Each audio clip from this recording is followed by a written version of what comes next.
Assalamualaikum warahmatullahi wabarakatuh. Saya bareng Gus Rumel. Waalaikumsalam warahmatullahi wabarakatuh. Nah, saya ingin ngetes beliau. Nih, beliau kan seorang pakar peneliti. Nah, saya ingin tanya beliau, benarkah penelitiannya sudah menyeluruh? Artinya kalau sudah menyeluruh, bisa tahu nih yang saya tebak. Satu pertanyaan, Bib. Betul. Gus, ya. Perempuan cantik itu apa bahasa Madura? Betul, neng bener receh. Apa?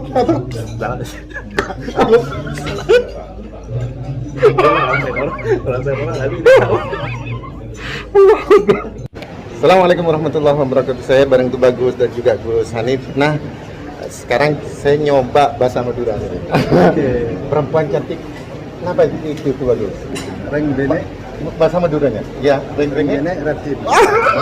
Reng bene radin ya. Gus Hanif sekarang. Reng bene radin. Berarti bener, andanya habis rupiah. Syukur. Masyaallah. Jazakallah khair. Assalamualaikum warahmatullahi wabarakatuh. Saya sekarang bareng YouTuber.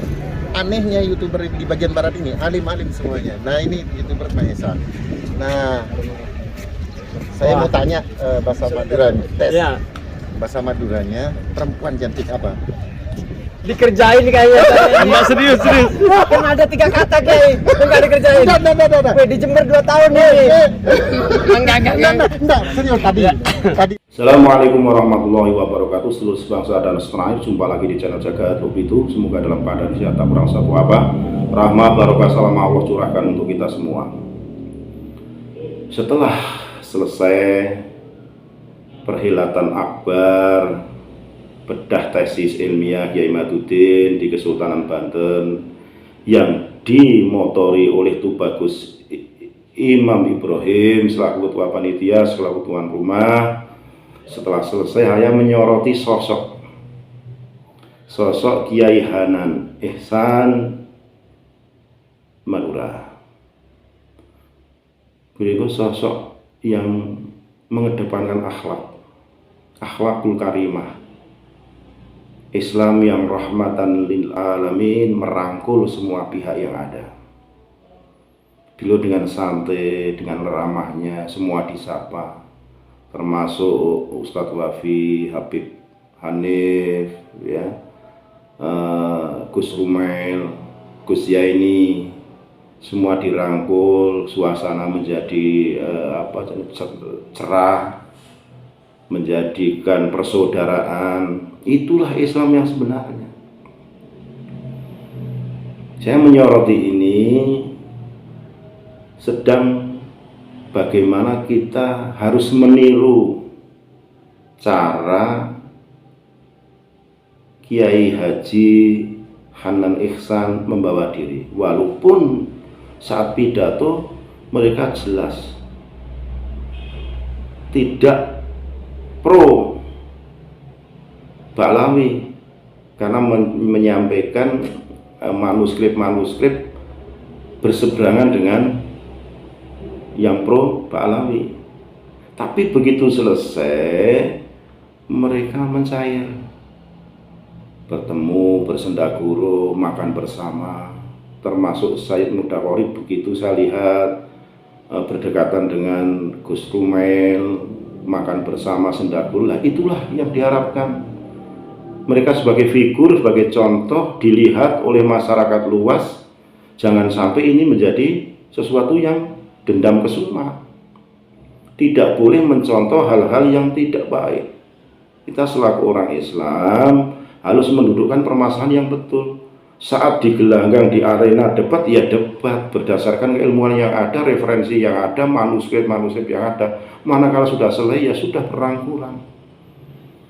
Sosok inilah yang tidak saya temui, ya, selain Kiai Hanan. Mungkin pandangan saya keliru karena saya tidak menyimak yang lain. Tapi yang saya lihat dari Kiai Hanan itu seperti itu.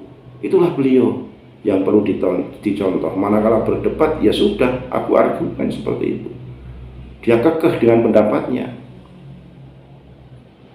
Tapi setelah selesai mencair. Sosok inilah yang perlu kita jadikan rujukan manakala kita sedang ada permasalahan, diselesaikan secara musyawarah, secara mungkin ada debat-debat kecil, ya. Perselisihan itu biasa. Justru inilah ilmu Allah Subhanahu wa Ta'ala. Luasnya tak bertepi. Sebatas manusia itu keilmuannya di atas langit masih ada langit. Tidak bisa mengaku dirinya paling pintar sendiri, tidak bisa. Bisa saja yang pro itu yang salah menafsirkan, bisa saja yang kontra yang salah menafsirkan. Manakala bertemu, inilah yang dinantikan oleh masyarakat luas di Indonesia untuk bisa mencairkan suasana dari ketegangan-ketegangan yang ada mencair. Adem, kepala boleh panas, tapi hati tetaplah dingin. Itulah sosok Kyai Hanan Ihsan dari Madura, yang tidak lepas dari pengamatan saya mengikuti beliau dari awal hingga sampai di Banten. Ini saya menyimpulkan seperti itu sosok Kyai Hanan Ihsan. Ini secara penilaian pribadi, bisa saja orang lain menilai lain, ya monggo. Tapi saya menggarisbawahi akhlak Kyai Hanan hendaklah dicontoh oleh yang pro dan kontra dari tesis Kyai Haji Imaduddin Usman Al-Bantani. Jelas ya, saya di sini menilai perseorangan Kyai Hanan akhlaknya lebih dikedepankan daripada egonya. Kebenaran lebih dikedepankan daripada pembenaran.